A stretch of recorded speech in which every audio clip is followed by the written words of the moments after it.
గుంటూరు నగరంలోని పలు సమస్యలపై దృష్టి సారించారు కేంద్ర సహాయక మంత్రి పెమ్మసాని చంద్రశేఖర్. ఏటి అగ్రహారం main road, Rythu Bazar, Joseph Nagar, చెరువు తదితర ప్రాంతాలను పరిశీలించారు. గుంటూరు నగరాన్ని సుందరీకరణ చేసేందుకు ప్రణాళికలు రూపొందిస్తున్నామని అన్నారు. స్థానిక ఎమ్మెల్యేతో కలిసి డ్రైనేజ్, రోడ్లు సమస్యలు ఉన్న ప్రాంతాలను పరిశీలించారు. కొద్దిపాటి వర్షాలకే ముంపునకు గురయ్యే ప్రాంతాలను గుర్తించి ఆ సమస్యల పరిష్కార దిశగా ప్రణాళికలు రూపొందిస్తున్నామని అన్నారు. ప్రతి డివిజన్లో స్పెషల్ డ్రైవ్ నిర్వహించి గుంటూరు క్లీన్ సిటీగా తీర్చిదిద్దుతామని అన్నారు. గుంటూరు పశ్చిమ నియోజకవర్గ ఎమ్మెల్యే గళ్ల మాధవి మాట్లాడుతూ జోసెఫ్ నగర్లోని చంద్రభానుడి గుంట వర్షాలకు పొంగి 600 కుటుంబాలు నీట మునిగాయని, గుంటూరు పశ్చిమ పరిధిలో అనేక ప్రాంతాలు జంగిల్ తొలగించి ముంపు ప్రాంతాలను పరిరక్షిస్తామని, పశ్చిమ నియోజకవర్గానికి అభివృద్ధికి కృషి చేస్తామని అన్నారు.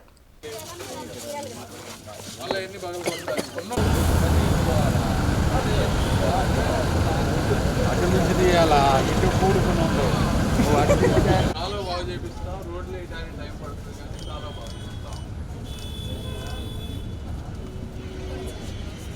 లోకల్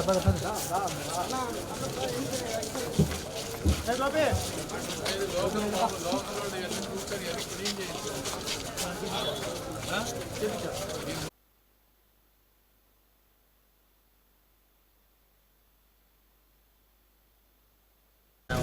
వచ్చింది కదా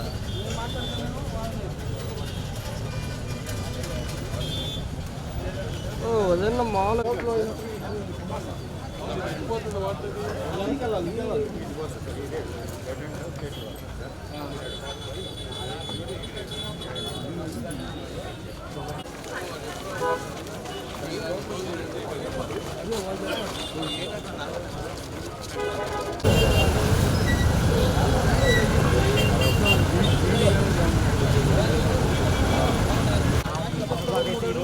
రోడ్డు హైట్ వేసాక ఎన్ని డౌన్ అయిపోయి బాగా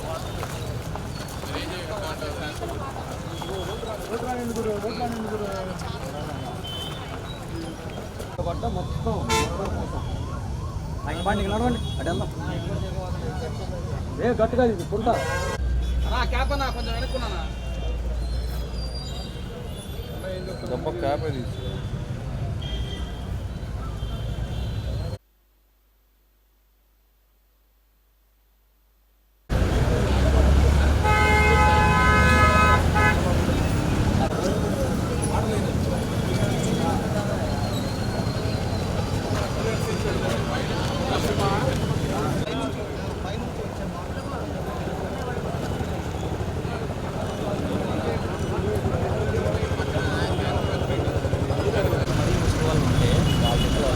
వాళ్ళ బస్సు వాళ్ళ ఇంట్లోనే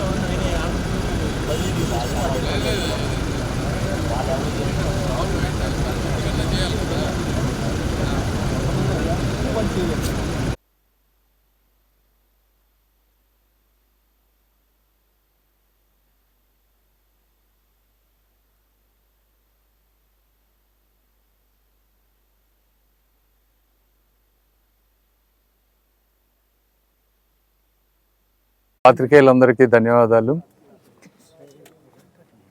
ఈరోజు గుంటూరు వెస్ట్ ఈ నియోజకవర్గంలో నిన్న మొన్న ఒక వరదల వల్ల విపరీతమైన వాటర్ రావటం, చాలా ఇళ్ళు మునిగిపోవటం, ముఖ్యంగా పేదవాళ్ళు, అట్టడుగున ఉన్నటువంటి వాళ్ళకి బాగా ఇబ్బంది జరిగింది. సో ఇవి ఎందుకు జరుగుతున్నాయి, మళ్ళీ ఇవి జరగకుండా ఉంటే మేము ఏం చేయాలి అనే దాని మీద యాక్చువల్గా మాధవి గారు ఆల్రెడీ వీటన్నిటిని తిరిగి ఉన్నారు. వారికి పూర్తి అవగాహన ఉంది. నాకు కూడా పూర్తి అవగాహన రావాలని చెప్పి నేను కూడా వచ్చి వాళ్ళ ఒకసారి అన్నీ చూస్తూ ఉన్నాం. చూసి లోకల్ అధికారులతోటి కొంత సిఎస్ఆర్ ఫండ్స్ తోటి ఏమేమైతే చేయగలం అవన్నీ చేసే విధంగా, అదేవిధంగా చాలా ఆక్యుపేషన్స్ ఉన్నాయి. ఈ డ్రైనేజెస్ మీద పేదవాళ్ళు ఇళ్ళు కట్టుకోవటం కానీ, వాళ్ళవి తీసేస్తే వాళ్ళకి లివింగ్ పోతుంది, అలా అని ఉంచితే ఓవర్ఫ్లో అయ్యి మిగిలిన వాళ్ళకి ఇబ్బంది అవుతుంది. సో వాళ్ళతోటి మాట్లాడి వాళ్ళకి కొంత కాంపెన్సేషన్ ఇచ్చి వాళ్ళకి ప్రత్యామ్నాయం చూపించి, అదేవిధంగా ఈ డ్రైనేజెస్ ఓపెన్ చేయటం ఇలా అన్ని విషయాల మీద చర్చిస్తూ ఉన్నాం అధికారులతోటి. ఇంకొకటి మాధవి గారు ఒక 3 days ఒక డివిజన్లో ఒక శానిటేషన్ స్పెషల్ డ్రైవ్ తీసుకొని అందులో కాలువల్లో పూడికలు కానీ, లేకపోతే రోడ్డు మీద ఉన్నటువంటి ఇది కానీ మొత్తం క్లీన్ చేసే విధంగా ఒక డ్రైవ్ లాగా చేసి ఒక డివిజన్ని ఆదర్శమైనటువంటి డివిజన్ లాగా చేశారు ఒక 3 డేస్లో. అదే ఫార్ములాని మిగిలిన డివిజన్స్లో ఎలా పెట్టుకోవాలి, ఎలా ఎవ్రీ 3 to 4 డేస్కి అధికారులందరూ సమన్వయంతో ఎలా పనిచేసి గుంటూరుని ఒక క్లీన్ సిటీగా ఎలా చేయాలనే దాని మీద ఈరోజు అంతా మేము చర్చిస్తూ ఉన్నాం. ఎందుకంటే లాస్ట్ 2 to 3 మంత్స్లో అధికారులు మారకపోవటం కానీ, ఫ్లడ్స్ వచ్చి ఇక్కడ ఉన్నటువంటి మున్సిపల్ అధికారులంతా విజయవాడ వెళ్లాల్సి రావటం కానీ, వీటన్నిటి వల్ల కొన్ని మేము అనుకున్నంత ఫాస్ట్గా అవ్వలేదు. సో అవి ఎలా అవ్వాలనే దాని మీద ఈరోజు మేము తిరిగి అధ్యయనం చేసి వర్క్ చేస్తూ ఉన్నాం. Thank you. ఒకటి సరే మీరు అడిగారు కాబట్టి దీనికి మేము వచ్చిన వెంటనే ఇది గత 30 సంవత్సరాల నుంచి గుంటూరు ప్రజల తీరని కళ. దాన్ని ఎలా చేయాలనేది డిపిఆర్లు కానీ అన్నీ రెడీ చేసాము. లోకల్ ల్యాండ్ యూటిలైజేషన్స్ కానీ, ల్యాండ్ ప్రొక్యూర్మెంట్ కానీ ఇవన్నీ వర్క్ చేసి అన్నీ పంపించాం. నితిన్ గడ్కరీ గారు నాకు వర్బల్గా ప్రామిస్ చేశారు చేస్తున్నామని. అఫీషియల్గా సిగ్నేచర్ వచ్చాక బహుశా ఇంకో 1 to 2 వీక్స్లో వస్తుందని అనుకుంటున్నాను. ఏమీ అడ్డంకులు జరగకపోతే అవి వస్తే వర్క్ స్టార్ట్ అయిపోతుంది. బట్ ఎంత చేయాల్సిందంతా చేసాం మేము బ్యాక్గ్రౌండ్లో. Thank you. జోసెఫ్ నగర్లోని చంద్రబానుడు గుంట దగ్గర మనం ఉన్నాము. అయితే స్థానికంగా ఇది ఎప్పుడు కూడా ఎండని ఒక చెరువు. అయితే దీనివల్ల మొన్న పడిన వర్షాలకి బాగా పొంగి స్థానికంగా సుమారు 600 ఇళ్ళు మునిగిపోవడం జరిగింది. ఇప్పటికీ చెరువు వల్ల ఫ్లో అనేది అలాగే ఉండడం జరిగింది. అయితే ఇక్కడ స్థానికంగా దీన్ని డెవలప్ చేసి ప్రజలందరికీ కాస్త సౌకర్యవంతంగా తయారు చేస్తే మంచిది అన్న సంకల్పంతో ఈరోజు అందరం ఇక్కడ వచ్చి గ్రౌండ్ రియాలిటీ ఏంటి అని చూడడం జరిగింది. ఇలాంటివి సుమారు పశ్చిమ నియోజకవర్గంలో చాలా ప్రాంతాలు ఉన్నాయి.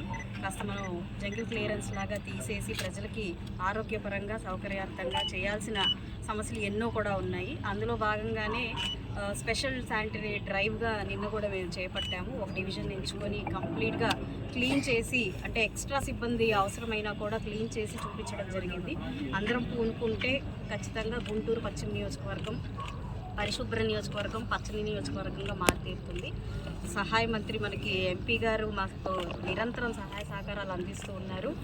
వారానికి 10 రోజులకి వచ్చి మమ్మల్ని అడిగి మరీ తెలుసుకొని మాకు ఎలాంటి సమస్యలు ఉన్నా కూడా వాటి మీద ప్రత్యేక ఫోకస్ పెట్టి మాకు నిత్యం మా వెంటే ఉన్నారు. అదేవిధంగా మొన్న మనం అరండాలపేట బ్రిడ్జ్తో సహా మనం చూసాము. ఇలాంటివన్నిటికీ కూడా ఆయన సహాయ సహకారాలు మాకు అందుతూ ఉన్నాయి. కాబట్టి అత్యంత త్వరలోనే ఒక ప్లాన్ ఆఫ్ యాక్షన్తో గుంటూరు సిటీని మొత్తం కూడా క్లీన్ సిటీ లాగా చేసే లక్ష్యంతోనే ముందుకు వెళ్తూ ఉన్నాము. ప్రధాన సమస్యల మీద ఫోకస్ చేయడం కోసం అవి మంత్రి గారి దృష్టికి తీసుకువెళ్ళడం కోసం ఈరోజు ఆయన్ని మేము పిలవడం జరిగింది. ఆయన చాలా సానుకూలంగా స్పందించి ఈరోజు పర్యటించడం జరిగింది. ఆయనకు ప్రత్యేకమైన ధన్యవాదాలు. అదేవిధంగా డివిజన్ స్థాయిలో ఉన్న నాయకులందరికీ, డివిజన్